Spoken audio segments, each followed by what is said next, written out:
ಇವಾಗ ಜೀವಿಗಳನ್ನೆಲ್ಲ ಭಾಗ ಮಾಡ್ತಾ ಹೋದಾಗ ಅದರಲ್ಲಿ 5 ಕಿಂಗ್ಡಮಲ್ಲಿ 3ನೇ ಕಿಂಗ್ಡಮ್ ಯಾವುದು ಅಂದರೆ ಫಂಗೈ ಅನ್ನೋದು, ಅಣಬೆಗಳ ಕಿಂಗ್ಡಮ್ಮು. ಮೊದಲೆರಡು ಕಿಂಗ್ಡಮ್ ಯಾವುದು, ಮೊನೆರಾ ಅನ್ನೋದು, ಪ್ರೊಟಿಸ್ಟಾ ಅನ್ನೋದು. ಎರಡು ಒಂದೇ ಜೀವಕೋಶದ್ದು, ಅದು ಫುಲ್ಲು ಪ್ರಿಮಿಟಿವ್ ಜೀವಕೋಶ ಆಗಿರ್ತದೆ. ಇದು ಒಂಚೂರು ಡೆವಲಪ್ ಆಗಿರೋ ಜೀವಕೋಶ ಆಗಿರ್ತದೆ. ಆದರೆ ಫಂಗೈಲ್ ಏನಾಗಿರ್ತದೆ ಅಂದರೆ ಇದರಲ್ಲಿ ಬರೀ ಜೀವಕೋಶಗಳೆಲ್ಲ ಜಾಸ್ತಿ ಜೀವಕೋಶಗಳಿರ್ತದೆ, ಮಲ್ಟಿಸೆಲ್ಯುಲರ್. ಇದು ಫಂಗೈ ಪ್ಲಾಂಟೆ ಅನಿಮೇಲಿಯಾ ಅಂತ. ಅನಿಮೇಲಿಯಾ ಅಂದರೆ ಪ್ರಾಣಿಗಳು, ಅನಿಮಲ್ಸು, ಅದರದ್ದು ಜಾಸ್ತಿ ಜೀವಕೋಶಗಳಿರ್ತದೆ ಒಂದಕ್ಕಿಂತ. ಪ್ಲಾಂಟೆ ಅಂದರೆ ಸಸ್ಯಗಳಲ್ಲೂ ಗಿಡಗಳಲ್ಲೂ ಜಾಸ್ತಿ ಜೀವಕೋಶ ಇರ್ತದೆ. ಇದು ಗಿಡಗಳು ಅಲ್ಲ, ಪ್ರಾಣಿನೂ ಅಲ್ಲ, ಇದು ಪೂರ್ತಿ ಬೇರೆ ಫಂಗೈ ಅನ್ನೋದು.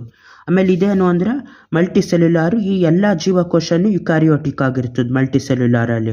ಆಮೇಲೆ ಇದ್ರ ಸೆಲ್ವಾಲು ಬೇರೆ ಗಿಡಗಳಲ್ಲಿ ಏನಿರ್ತದೆ ಅದರಲ್ಲಿ ಸೆಲ್ಯುಲೋಸಿನ್ ಮಾಡಿರ್ತಾರೆ, ಸೆಲ್ವಾಲು. ಇದರಲ್ಲಿ ಸೆಲ್ಯುಲೋಸಿಂದ ಆಗಿರೋದಿಲ್ಲ, ಕೈಟಿನ್ ಅನ್ನೋ ಕೆಮಿಕಲಿಂದ ಆಗಿರ್ತದೆ, ಮಾಲಿಕ್ಯೂಲ್ಗಳಿಂದ. ಅದೇ ಥರ ಇದು ಲೂಸ್ ಟಿಶ್ಯೂ ಆಗಿರ್ತದೆ. ಟಿಶ್ಯೂ ಅನ್ನೋದು ನೆಕ್ಸ್ಟ್ ಸ್ಟ್ರಕ್ಚರು, ಸೆಲ್ಗಳೆಲ್ಲ ಜೊತೆಗೂಡಿದ್ರೆ ಟಿಶ್ಯೂ ಆಯ್ತದೆ, ಅದು ಒಂದೇ ಕೆಲಸ ಮಾಡ್ತಾ ಇರ್ತದೆ. ಈ ಕೆಂಪು ರಕ್ತ ಕಣಗಳೊಂದು ಟಿಶ್ಯೂ, ಯಾಕೆಂದರೆ ಎಲ್ಲ ಆಕ್ಸಿಜನ್ನ ನಮ್ಮ ಇದಕ್ಕೆ ದೇಹಕ್ಕೆ ತಲುಪಿಸೋದು ಮಾಡ್ತದೆ ಎಲ್ಲ ಭಾಗಕ್ಕೂ. ಎಪಿಥೀಲಿಯಲ್ ಸೆಲ್ಸ್ ಅನ್ನೋದು ಎಲ್ಲ ನಮ್ಮ ಬ್ಲಡ್ ವೆಸಲ್ಗಳಿರ್ತದಲ್ಲ, ಯಾವುದು ರಕ್ತನಾಳಗಳು, ಅದರಿಂದ ರಕ್ತ ಲೀಕ್ ಆಗ್ದಂಗೆ ತಡೆದಿರ್ತದೆ ಅದು. ಆ ಥರ ಟಿಶ್ಯೂ ಅಂದರೆ ಅಷ್ಟು ಜೀವಕೋಶಗಳು ಸೇರಿ ಒಂದು ಕೆಲಸ ಮಾಡೋಂಥದ್ದು.